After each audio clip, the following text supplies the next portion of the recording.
So, hindi ito year-end sermon. Ito ay nakaprepare na sermon, pero nawa ay makinabang tayong lahat bilang paalala ng salita ng Diyos. Anyway, by way of introduction, kung familiar kayo doon sa Franklin Expedition ng 1845, ito ay sa pangunguna ni John Franklin. At susubukan nilang puntahan yung tinatawag na Northwest Passage. At yung crew, pinangalanan yung crew na si Erebus at saka si Terror, ay nandun yung kanilang kumpiyansa na mararating nila yung kanilang gustong puntahan. Yet they neglected yung paghahanda nila para dun sa delikadong Arctic conditions, no? So ito ay ang expedition na ito ay nauuwi sa isang malaking trahedya. At nagsilbi itong babala na yung misplaced confidence and failure to learn from the dangers of the past ay maaaring maging sanhi ng isang hindi inaasahang trahedya. At ganyan din yung ina-address si Apostol Pablo sa Corinthian Church, mga Kristiyano sa iglesia na sinulatan niya, binibigyan sila ng babala laban sa pagiging overconfidence and complacency. Alam natin na ang Book of Corinthians ay maraming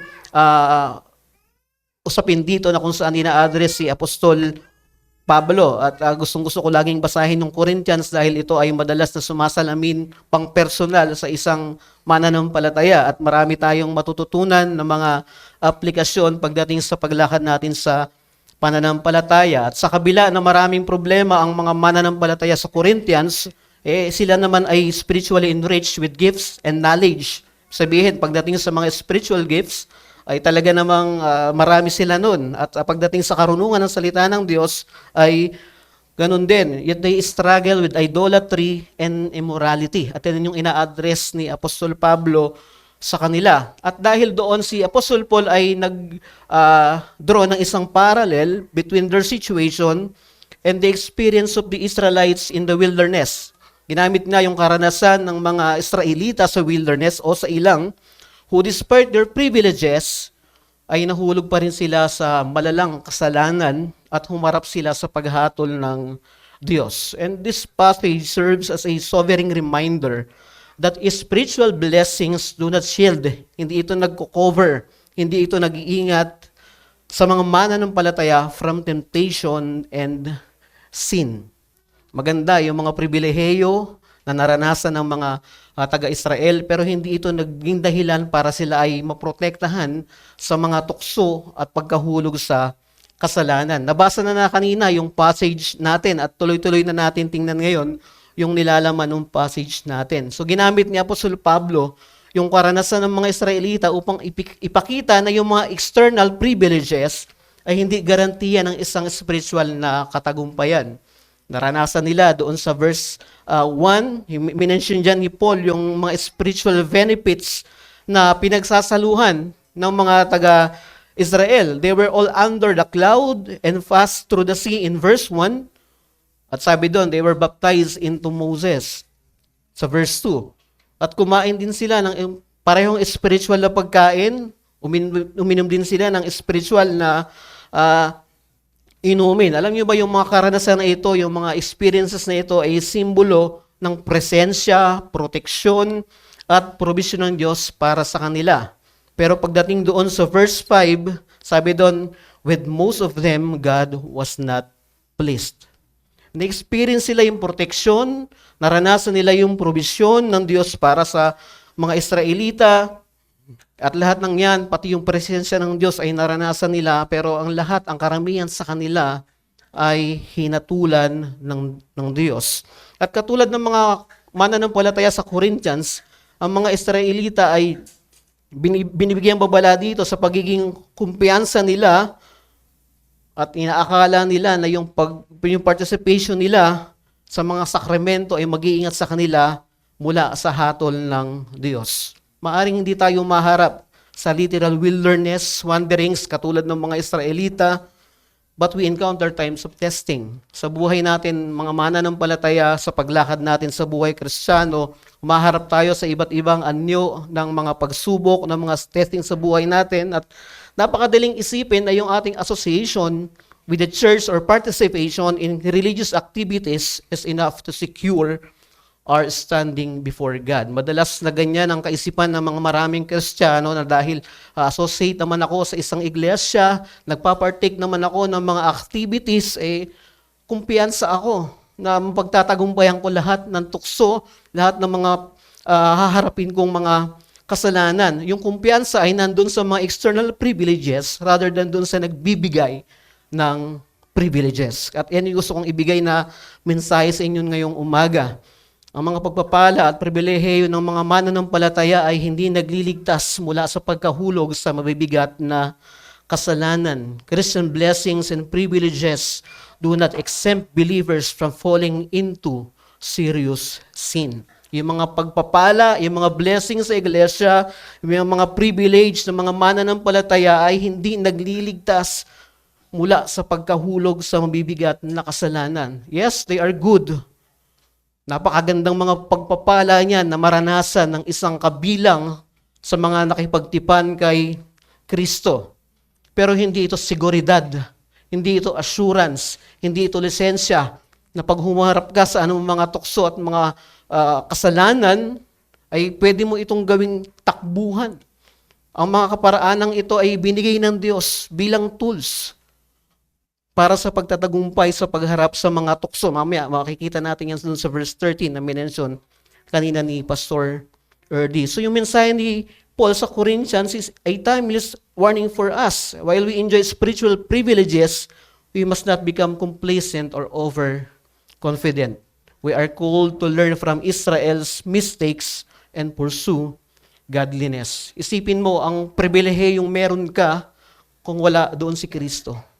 Isipin mo ang mga pribilehiyong nararanasan mo sa loob ng iglesia kung walang pagpupursige sa kabanalan para maging kawangis ni Kristo. Anong itsurang meron ito sa isang mananampalataya na humihiwalay doon sa totoong nagbibigay ng mga kaparaanan ng biyaya. And even the most spiritually privileged can fall into grievous errors if they become overconfident and careless.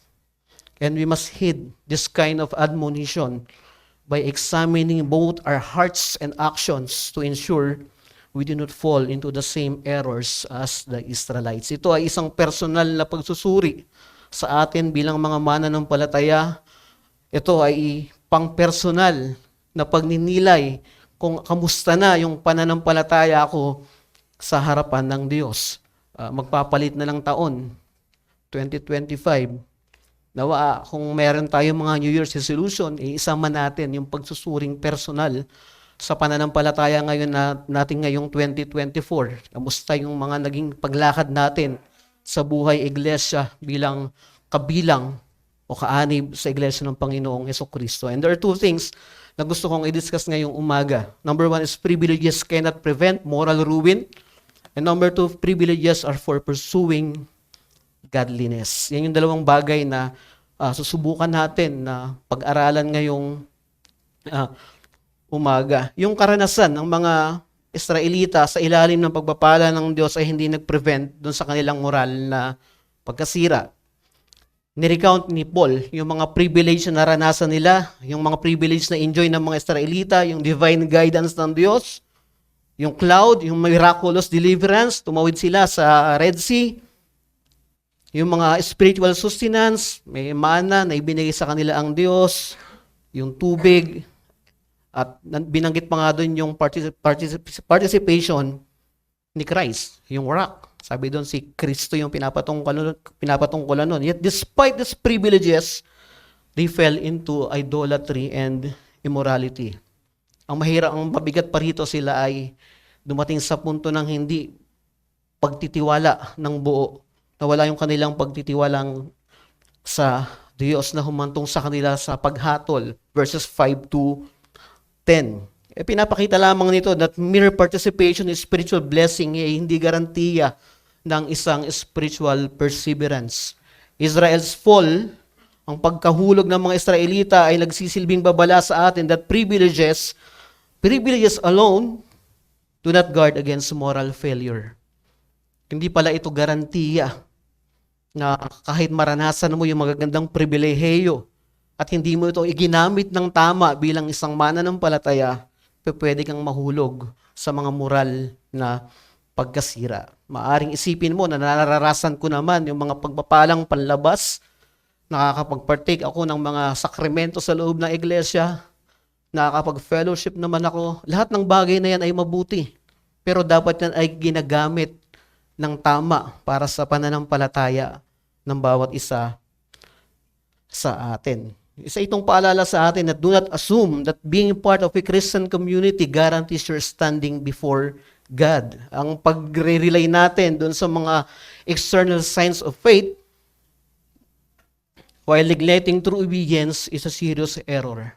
Maaari nating dayain yung mga panlabas na tanda ng pananampalataya habang pinababayaan natin yung ating panloob na aspeto ng pananampalataya. Pwede nating ipakita sa iba na ginagamit ko yung mga means na ito, pero hindi ko siya ginagamit para sa paglakad kong pang-personal na pananampalataya. And we must examine our own lives and not be content with simply participating in church activities.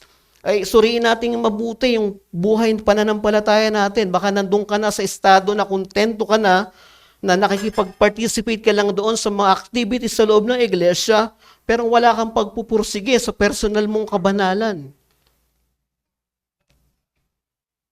Being part of the church, having knowledge of Scripture, or participating sa mga sacrament ay hindi garantiya na we will avoid the temptation or moral failure. We must examine our hearts continually. Maganda yung mga privilege na yan, pero yan ay mga kaparaanan ng Diyos upang suriin natin yung pananampalataya natin. Yung pagpapartake ng mga sacraments, Lord's table, ginagawa yan, pagpapakita yan. Hindi ng pagmamataas mo o pagiging kumpiyansa, kundi pagpapakita ng depende mo kay Kristo. Ipinapakita doon sa Lord's table, sa pagpapartake natin ito, sa anumang mga sakramento, na ang buhay mong ibinigay kay Kristo ay buhay na nagpapatuloy sa pagdepende sa Kanya at hindi doon sa mga panlabas sa tanda na klase ng pananampalataya. Kaya suriin nating mabuti yung ating buhay bilang isang mananampalataya. Ang katapatan ng Diyos ay nagbibigay sa atin ng kasiguraduhan na walang tukso na po pwedeng mag-overcome sa atin beyond what we can bear. In verse 13, malino yung sinabi doon. When we tempted, He provides a way to escape. At ipinapakita rito na ang ating kumpiyansa should rest not in our privileges, but in God's sustaining grace. Doon dapat tayo umaasa sa nagsusustain ng biyaya ng Diyos. And let us be encouraged na yung mga struggle natin against sin is not hopeless. Sabi dun sa verse 13, for God is faithful. Tapat ang Diyos. Tapat siya sa pagharap natin sa mga tukso, sa mga pagsubok. Actually, ang ginamit sa Tagalog kasi ay pagsubok. Sa English ay temptation. Pero ang tamang Greek translation talaga niyan ay temptation. Tukso. Maaring may mga tukso na mula sa labas, pero mag-ingat tayo dun sa mga tukso na mula sa sarili talaga natin ang gagaling.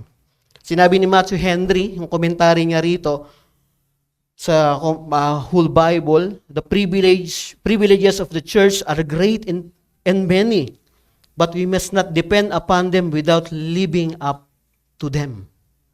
Ang ganda ng pagkakasabi niya, the privileges of the church are great and many, but we must not depend upon them without living up to them.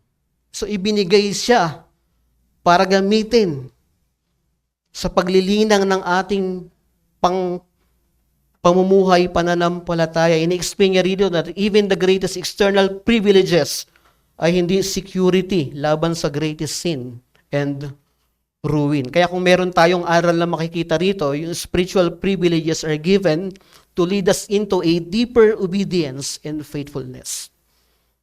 Ang mga spiritual na pribilehiyo ay ibinigay upang dalhin tayo sa lumalalim na pagsunod at katapatan sa pananampalatayang Kristiyano. Gamitin natin ito ng tama at may pananagutan bilang mga mananampalataya. Nililinaw dito sa atin na yung kumpiyansa natin must be placed not in privileges but in a sincere, obedient walk with God.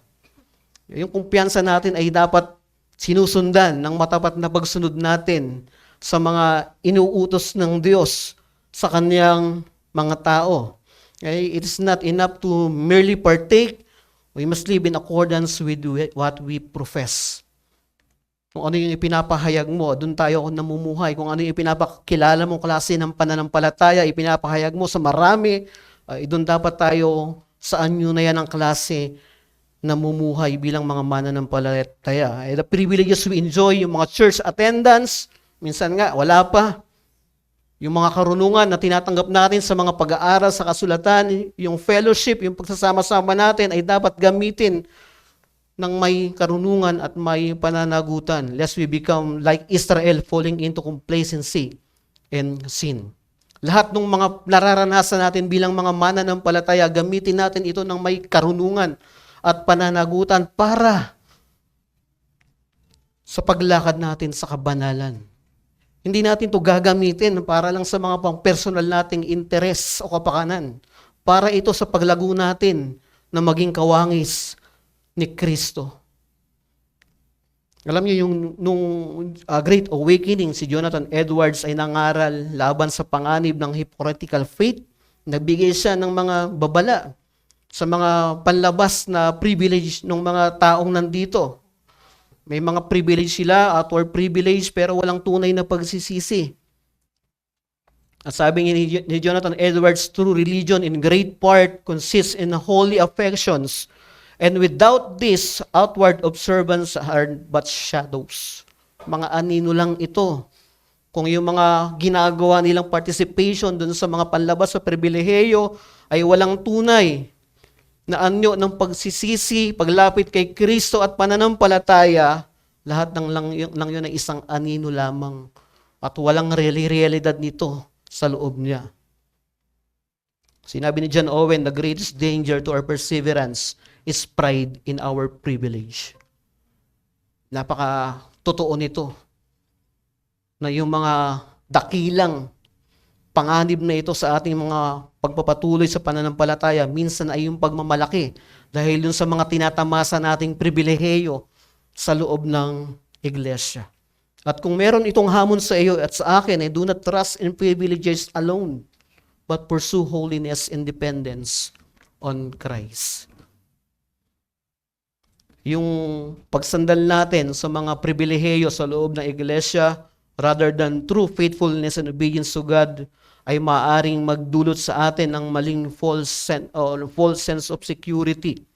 Kung papaano ang mga Israel ay mayroong mga visible signs of God's favor, meron din naman tayong mga external signs like church membership, mga sakramento, mga participation sa mga religious activities, yet still maaari pa rin tayong mag-fall into sin if we are not careful.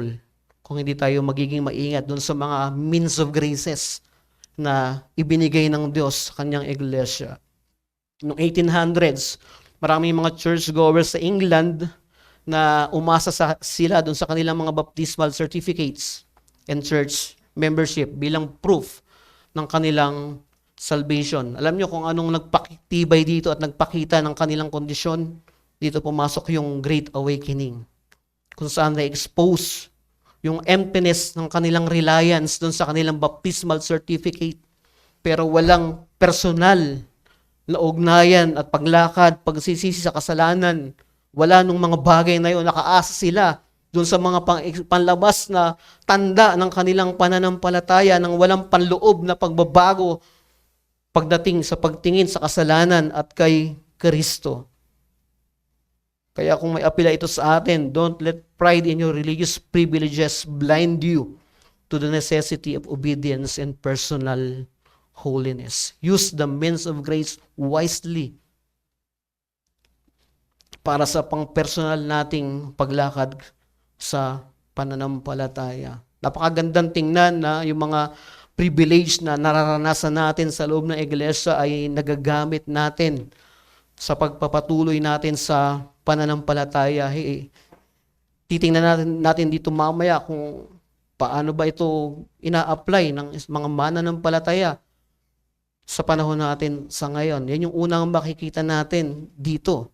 na yung mga pagtitiwala sa mga external privilege alone ay isang delikadong estado kung ang ating depende ay nandun lamang at hindi kay Kristo.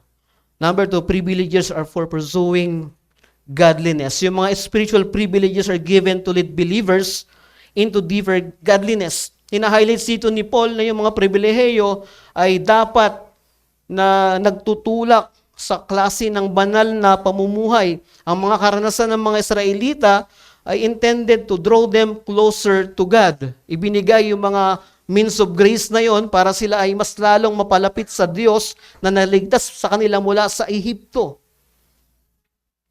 Yet many use them as an excuse for their sin. Kaya in-encourage dito, inihimo ko dito ni Apostol Pablo yung mga mananampalataya na tingnan yung mga privileges na ito as God means for sanctification rather than an end in themselves. Kaya ganun din tayo. Ito ay paalala sa atin na gamitin natin yung mga spiritual blessings not for boasting but for cultivating godliness sa paglilinang sa ating mga paglakad sa kabanalan. Huwag natin ipagmalaki na ako ay associate sa ganitong iglesia. Ako ay nakakaranas sa magagandang biyaya sa loob ng iglesia. Gamitin natin ito ng may karunungan para sa paglakad natin sa kabanalan. Huwag natin siyang gawing lisensya para magpatuloy sa pagkakasala.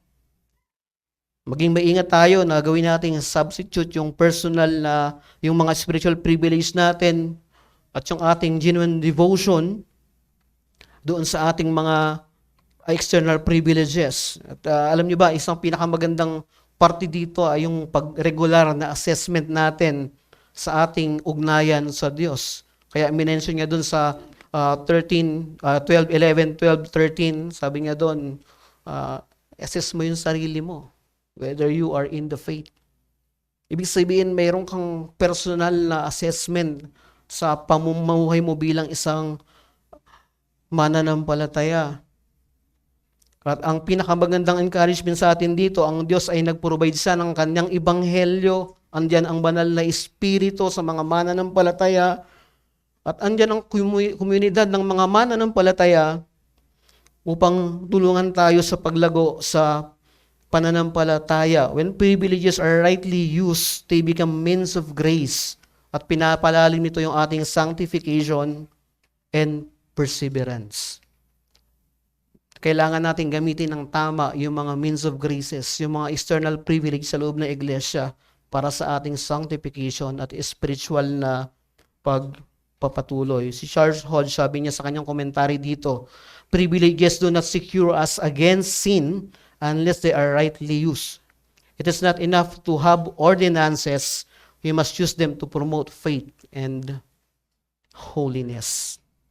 Alam nyo, ang maganda rito sa mga karanasan ng mga Kristiyano sa Corinthians at saka sa mga Israelita ay patuloy ito nagbibigay sa atin ng kalinawan sa klase o anyo ng buhay na hinaharap ng isang iglesia o ng isang individual na mananampalataya. Kaya sabi doon sa binasa natin yung passage kanina, isinulat ito para makita natin isang halimbawa na dapat nating tularan. Hindi sa isinulat para basahin lang o isang lumang kwento lang nang walang aplikasyon sa atin ngayon bilang mga modernong mga mananampalataya. Kaya ang isang aral na makikita natin dito, privileges are for growth in godliness and humility, not as a license for presumption. So, it means that all blessings are means of grace at ang maling paggamit dito as an ends in themselves ay maaaring magresulta ng spiritual barrenness. Kaya ang gandang gamitin ito bilang reflection sa matatapos na taon.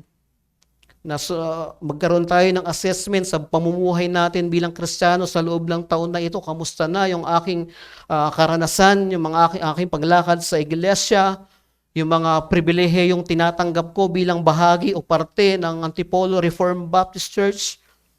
Ano ang nagiging benepisyo nito sa akin? Ito ba ay mas lalong nagbibigay sa akin ng malalim na pagkilala kay Kristo bilang isang mananampalataya, yung bang mga external means na nararanasan ko sa iglesia, ito ba ay nagdudulot sa akin ng pagkauhaw na mas lalo kong maintindihan ang salita niya, mas lalo kong maintindihan ang pananampalatayang Kristiyano, makita ko ang kalalagayan kong hiwalay sa mga kaparaanan ng biyaya ni Kristo. Ito ba ay nagtuturo sa akin na lumakad ng iba sa klase ng pamumuhay ng mundo? Ito ba ay nagtutulak sa akin upang maging kawangis ni Kristo?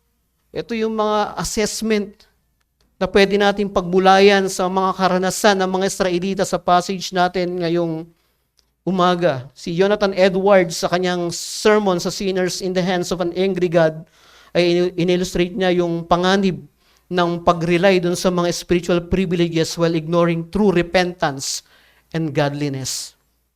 You can enjoy the external privilege in the local church, pero hindi mo pwedeng dayain yung tunay na pagsisisi at paglakad sa kabanalan. Sabi ni Thomas Watson, Satan loves to fish in the troubled waters of discontented heart and a complacent soul. Gustong-gusto niya yun. Gustong-gusto niyang gawin yun. Kaya gamitin natin yung ating mga spiritual privilege to cultivate holiness and Christ-like character. Use all the spiritual privileges to cultivate holiness and Christ-like character. Ginagamit mo ba yung mga pribilehiyo na yan? Yung mga pananalangin, yung mga pagbabasa ng salita ng Diyos, yung mga fellowship, para mas lalo kang mapalapit kay Kristo. Kung hindi, simulan mo na ngayon. Gamitin mo yung mga means of grace na ito upang mapalapit ka lalo sa Diyos. Tandaan natin, ang pinakang huling pupuntahan, lahat ng mga kaparaanan na yan ay papunta kay Kristo. Lahat ng yan ay magtuturo papunta kay Kristo, hindi palayo. Hindi palamig, hindi pababaw na pagtingin sa Ebanghelyo.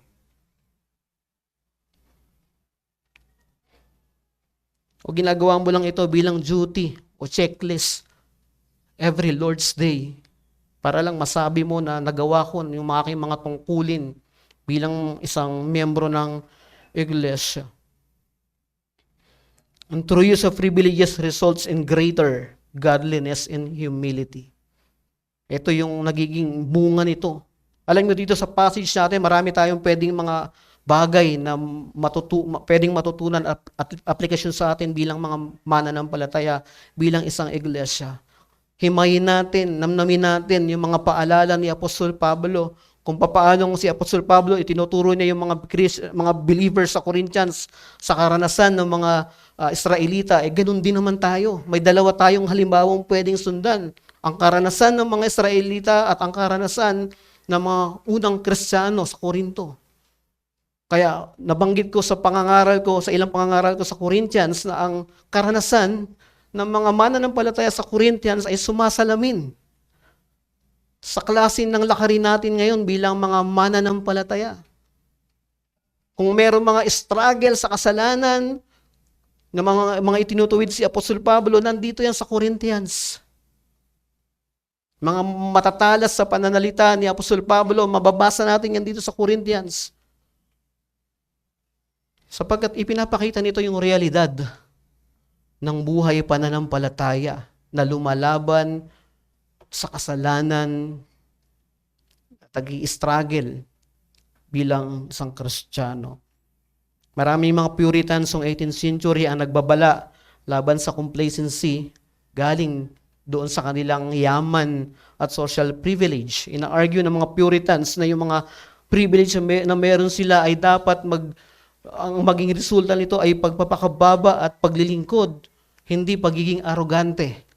Marami mga Kristiyano sa panahon ng Puritans ang nakadepende doon sa mga external privilege na meron sila. Mayaman sila, meron silang social standing, pero sinasabi ng mga Puritans ay huwag kayong umasa diyan. Kung meron kayong mga pagpapalang natatanggap, ito ay nagdudulot dapat ng pagpapakababa sapagkat nakikita nyo na pinagbumulan ng lahat ng yan ay mula sa Diyos. At hindi pagiging arrogante at mayabang dahil meron kayong mga bagay na tinatamasa. Use your privilege rightly. At ito ay maging dahilan nawa ng paglago natin sa kabanalan, pagpapakababa at debosyon kay Kristo. Alam nyo, yung mga privilege na dapat na linggo-linggo nating nararanasan, dapat ito ay nag-create sa puso natin ng pagpapakababa. Salamat sa Diyos. Dahil isa ako sa tumatanggap ng mga benepisyong ito na hindi nararanasan ng iba. Salamat sa Diyos dahil nakaupo ako, nakakarinig ako ng pangangaral ng Ebanghelyo. Salamat sa Diyos dahil nakakapag-partake ako ng Lord's table. Pagpapakita ito ng depende sa biyayang tinatamasa natin dahil kay Kristo. Hindi yung mga pribilehiyo ang sasandalan natin at doon lang tayo aasa. Tumingin tayo higit doon sa mga pribilehiyong nararanasan natin. Tingin na natin si Kristo na pinagmumula ng lahat ng pribilehiyong ito na nararanasan natin. All our spiritual privileges point to Christ, the source of our salvation. At kung hindi ganito yung estado ng puso mo, ito yung pagkakataon para pagsisihan mo na yung pananampalataya mo ay dapat mong ilagak sa Kanya, hindi dun sa mga panglabas na karanasan o mga external privileges. Sapagat hindi ka naman iligtas sa mga privilege na yon, ituturo ka nun dun sa tunay na tagapagligtas kay Kristo. Kaya kung meron tayong bisita ngayon dito na inaakala mong sapat na ikaw ay dumadalo lang sa mga pagtitipon ng mga mananampalataya, magkaroon ka ng isang desisyon.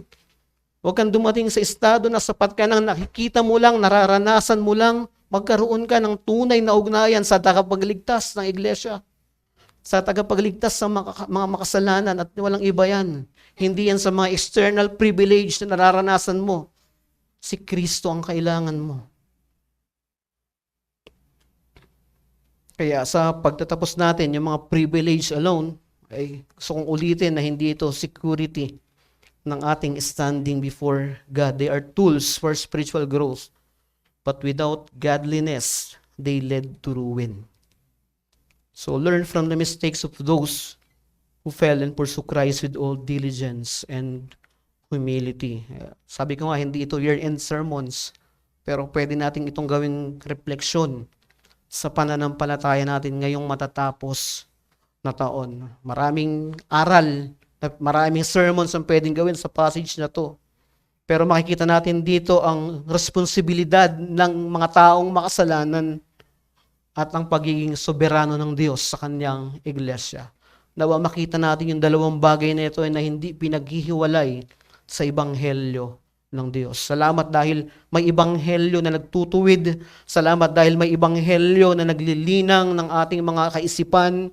Salamat dahil mayroong Ebanghelyo na nagpapakita ng ating tunay na estado sa harapan ng Diyos. Salamat sa mga pribilehiyo na nararanasan natin sa loob ng iglesia, pero gusto kong ulitin na huwag tayong dumepende ng buong buo sa mga pribilehiyo na yan. Dahil kaparaanan yan ng Diyos.